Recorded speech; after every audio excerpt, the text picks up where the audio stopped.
Joining us now, Christine Simpson from Sportsnet. Thanks very much for joining us, Christine. Wonderful to be with you guys. Thanks for having me on. So you were up in the bubble. You were covering these games, and we've asked other people this before. I'll ask you now. One of the things that had not occurred to me when all this started, and really until maybe halfway through the second round, was the notion that there isn't that process of the players being able to go home and decompress. There's no escape from what's happening, right? Ordinarily you go home, you have a meal, you see your family, your friends, your pets, whatever it is. You have a day off away from what's happening, and then you're back at it. I'm curious what it's like from the media side, if there is that same loss of decompression.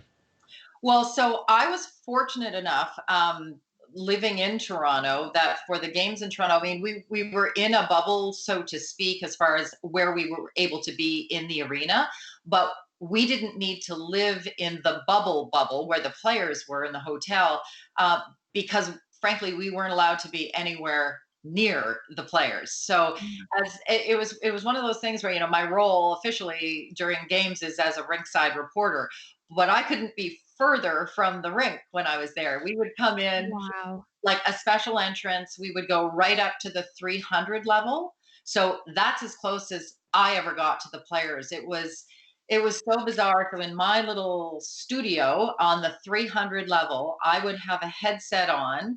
I could see the player I was interviewing in a monitor, but the player I was interviewing, obviously at 3 levels below, couldn't even see me. He would just hear my voice coming out of a speaker and answer my questions that way. So not exactly the most personal of ways to interview people. But I guess I would say I'm fortunate because we were so far from the players, we didn't have to live in the bubble. So I was able to at least go home at the end of the day.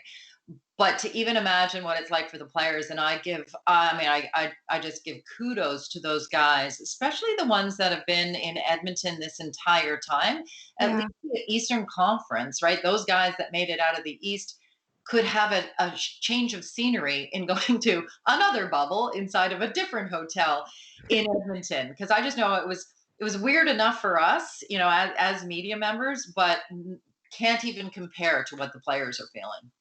Was there any downtime where you could speak to them like how we would go into a morning skate and have conversations with the players about, what the game was going to be like coming up, the other team and whatnot?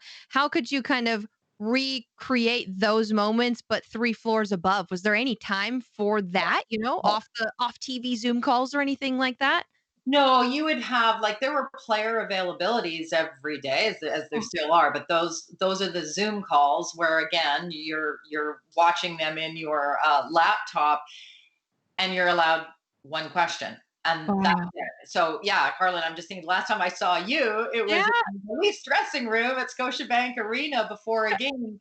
And as we both know, I mean that's where you collect so much of your information. crucial time. Exactly. You get to have just private little one-on-one chats. You find out interesting little stories about a player, some sort of a backstory that you can maybe have work into a question that you would ask that player or do as an in-game story. There Right. was none of that. So there was never opportunity to have that usual interaction with the players that frankly helps us do our job. So that all went away. So and as I said, so we're talking about the challenges that came with being able to do the jobs that we normally do under these circumstances. But I've got to say that the biggest takeaway that I will take from it is the fact that the NHL and the NHLPA has been able to pull this off. I mean, Oh it's yeah. it's amazing alone that we are finishing this season, that there will be a Stanley Cup awarded to a championship team because with all of the craziness that's happened over the last 6 months, just the fact that we're even here is the positive side that I want to take away from it. Absolutely. Not just the Stanley Cup, but a draft shortly after that, free agency signings, et cetera. We've starting to get trades. Different teams. Toronto just rumors they're going to hire Manny Malhotra as an assistant coach. They just announced Arizona's got a new it. GM. I Mhm. mean, there's all sorts of things going on. During the layoff or the break, whatever you want to call it. Um, Was that a stressful time for you, not knowing when it was going to come back, not knowing what there was to cover, if anything? Yeah, I think it was a stressful time for everybody in our own ways. I mean, not having a clue when live sports would come back. We made the best of it. I would just say, as a network for us at Sportsnet with Hockey Night in Canada, we at least were able to create content. I mean, it does force you, as you guys well know, to okay, if there isn't live sports, what can we do? So we had a lot of, and again, I'm not sure what you guys did. We did a lot of watch parties where, Yeah. right, replay games from way back when, and one that I was a part of that was a lot of fun. Happened long before I ended up being a broadcaster, but it was the 1988 Stanley Cup final between the Edmonton Oilers and the Boston Bruins. Your brother was in, right? My brother was in that game, and Yes. it was game 4 in Boston, and I was at that game with my family because at that point, I mean, if the Oilers had won that game, they were going to win the cup. Yeah. For those who would remember that game, that's the game where the lights went out. So Oh, yeah. I will never forget. Oh, yeah. My brother had scored actually to tie the game at 3, and shortly after that, I'm sitting with my mom and dad and my brother, and actually Walter and Phyllis Gretzky and Janet Jones, because they weren't married yet, were sitting in the row right in front of us. And all of a sudden, we're in darkness, and we're all like, "What just happened?" And then for the longest time, no one knew if they were going to be able to get the lights back up to continue the game. So we were sort of sitting there, and then people start getting restless and people start leaving the arena. So we're like, well, what should we do? And Walter Gretzky, Wayne's dad's like, follow me. So we make our way down to, I don't know how we did this. I guess, well, when you're with Walter Gretzky, maybe it helps. We had outside the Oilers dressing room, waiting for John Ziegler, who was the president of the league at the time, to decide whether this game is going to, continue or not. The players start coming out. There's emergency lights. It's the only lights in the place. And eventually they called the game. And basically we flew to Edmonton for game 4, which was really game 5. And the Oilers won the cup. But anyway, that's an example. We replayed that game, but with, myself, with my brother Craig, with Mark Messier, like various people that were a part of that game, kind of having this sort of conversation while you're watching the game. And it was fun for me too, to even, like, I could tell from my standpoint, being a family member sitting in the stands, what that moment was like, but to hear for the players what that moment was like too. I mean, I think it has been kind of fun to replay some of those things. But after a few months, I got to say, we were really happy that live sports was going to be coming back. Don't you feel, after a while, I've done enough Zoom interviews now, and I've done enough, like, it'd be nice to actually be talking about games that are actually happening. It feels in a different way when it's the live stuff, I loved hearing John Ziegler's name in that story, Christine. For fans who don't know, John Ziegler was the last president of the NHL before we got our first commissioner, Gary Bettman. And also you said mum, which makes me think of my family, because everybody's tired of me saying I was born in Toronto. So thank you for that. I love that. Awesome. You're good people, obviously. Well, thank you. That's right. Let's talk about Toronto, though. Obviously, a disappointing appearance by the Leafs in the playoffs. But given that the team is separated and the games are all happening in this bubble and fans can't go, I mean, Toronto is obviously very passionate about the Leafs, and the Leafs have been a hot topic of discussion for the last couple of years. But were you able to get a sense of fan feedback and fan mood and temperament, even though they're separated from the games? Yeah, I guess more so from, frankly, Twitter or friends or people that stop you, when you're out and about in the city. And obviously the Leafs' frustration with playoffs from the fan base is understandable given the last number of years. I will say this though, I don't know, this year, and I always stop people when they say, "Oh, but this isn't a real playoff." I mean, the Stanley Cup this year should have an asterisk beside it, and in my opinion, quite the opposite. This could be one of the more difficult cups to win when you think of what the players are going through the longer that they're in it. So certainly there was disappointment with the Leafs not being able to, continue on. But man, it's it's a weird place to be. There's nothing about this season that's been normal. So to me, to really judge them on this season, or to judge any team on this season, when it comes to their inability to move forward, yes, it's disappointing. But it's just been so weird. I think we're all just hoping for whenever next season begins as kind of a clean slate and a full, hopefully normal season. I mean, to me, that's where we'll certainly see what they can do. And, again, first full season for the Leafs under Sheldon Keefe coming in partway through the season.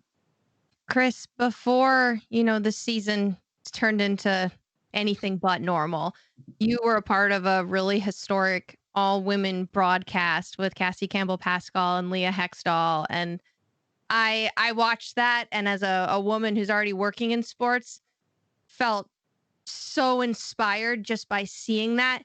It made me like think just yes, absolutely yes, this should be happening. And that was one of your last games, if not last game. If yeah. And can you tell us how important that was to be a part of that broadcast, and how far just women have come from, in sports? And I know I just looked into your history too, just seeing how far you've come yourself from being an in-arena host. I'm a former in-arena host as well. And just knowing your journey and how much hard work it took for you to get here, and just seeing it kind of all come to fruition like that on a broadcast like that. How important was that to you? It was amazing. And you're right. It was the last game that I did before the pause, before everything shut down, because it was March 8th, International Women's Day.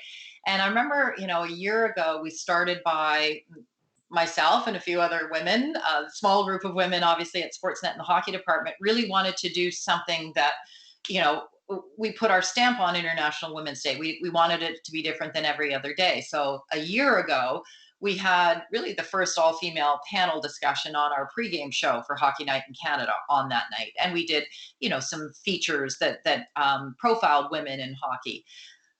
But kind of started working towards, okay, but what we really want to be able to do is an all-female broadcast. And again, not as a gimmick, but basically, like, I've been doing this for 20 years, Right. and bringing together people who do that job, women, in front of the camera and behind, because our production team too, the majority of them were women for that game, That's great. to be able to pull us all together and to be doing our jobs, but doing it as a group of women on that day was so special. And, there was such excitement leading up to it. And that day was so important. And after the game, I said there were way more hugs than I usually have in the production truck after an NHL game, because we were just so proud of how everything worked. And I think most importantly, and Kelly Rudy was one guy I think who said it on our broadcast, like, the fact that, okay, all right, let's check in on this game and see how the ladies do. That within a few minutes, it's like, no, this is another NHL broadcast. The voices just happen to be women, but they're doing their jobs as they always would. And when I started at Sportsnet in 1998 on the air, like, not a chance the prospect of this even happening would have crossed my mind, let alone to have the number of women working in this industry who could fill the roles, not only, as I said, in front of the camera, but behind it with our director, our producer, and our whole production team. So that just, to me, I mean, I did take a moment to kind of step back and realize, not just how long I've been in this industry to see the changes, but how far we have come as women in this industry. And Carlin, you're a great example of that. I mean, when I started, there weren't a lot of women doing what I did in the hockey world. And now I'm just always so excited to see so many women in so many different roles within the hockey world making their mark. And so that was progress. So yeah, it was such a high because again, March 8th. So I flew back from Calgary. We did a Vegas Flames game. I flew back from Calgary on March 9th. And as we all know, 3 days later, everything shut down. And I thought, okay, that could have been the last NHL game I ever do. Gladly it's not, but it still, to me, will be not just one of the highlights of last season, probably the highlight of last season, but certainly one of the highlights of my career. Wow. Earlier Earlier this year, we did an episode. I'm blanking on the journalist's name at the moment, so I apologize to her. But we covered an article that was written about the difference in coverage between the men's World Juniors and the women's World Juniors. And the premise of the article was essentially nobody wanted the men's World Juniors originally. It was a television creation, and now because TV pays attention to it, every year the budget increases, more attention gets paid, and their argument was all you would have to do to promote the women's game to the same level as the men's, at least in the World Juniors sense, would be to give it coverage, right? It's content, it's human interest, it's sports. There's no reason more people wouldn't want it if you let them know that it was available and you made it available to them. The sort of a backdoor way of asking, do you think that the league and maybe its media partners should take a more active role in promoting the women's game? Yeah, and I got to say, from the season before, one of the highlights of our network at Sportsnet was being partners, broadcast partners of the CWHL, the Canadian Women's Hockey League, and we were really making strides. And actually, their All-Star game, the CWHL All-Star game, had been the first all-female broadcast of that game, and again, moving in such a positive direction. And frankly, the viewership and the sponsorship really going up.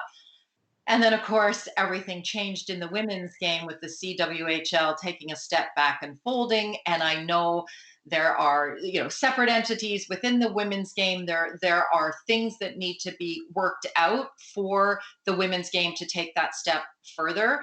But talking to enough women in the female side of the game, sometimes it's that necessary step back that you need to take in order to be able to move forward. I certainly know that they're talking with the NHL about a partnership, much like we've seen with the WNBA. I'm hopeful, again, with the pause. I think probably everything now is going to take a little longer than they had hoped. But I agree. I mean, you put it out there, you let people know that this is good hockey. Like, this is not, oh, let's just let the girls play. This is entertaining hockey, not only for broadcasters to broadcast, but for fans to be able, and frankly, fans who can afford tickets for a family to be able to watch a game. I know that there have been a lot of steps being made, and once life gets back to whatever the new normal is going to be, I do see that as being a big part of the hockey world. The women's game is going to step up and move forward. And from what I'm hearing, I think there's a lot to be excited for when they do kind of roll out what their plan's going to be. And here's hoping we get back to that new normal, as you said, sooner rather than later. We want to thank you so much for joining us, Christine. Oh, it's been wonderful. Thanks again for inviting me to be a part of this. Thank you, Chris. We really appreciate it. We miss you up there. Please stay safe in Toronto, and hopefully we'll see you soon, okay? Yeah, I hope I see you in an arena again soon, in a dressing room at a morning skate. Yes, please, with our coffees in hand, freezing our butts off. Exactly.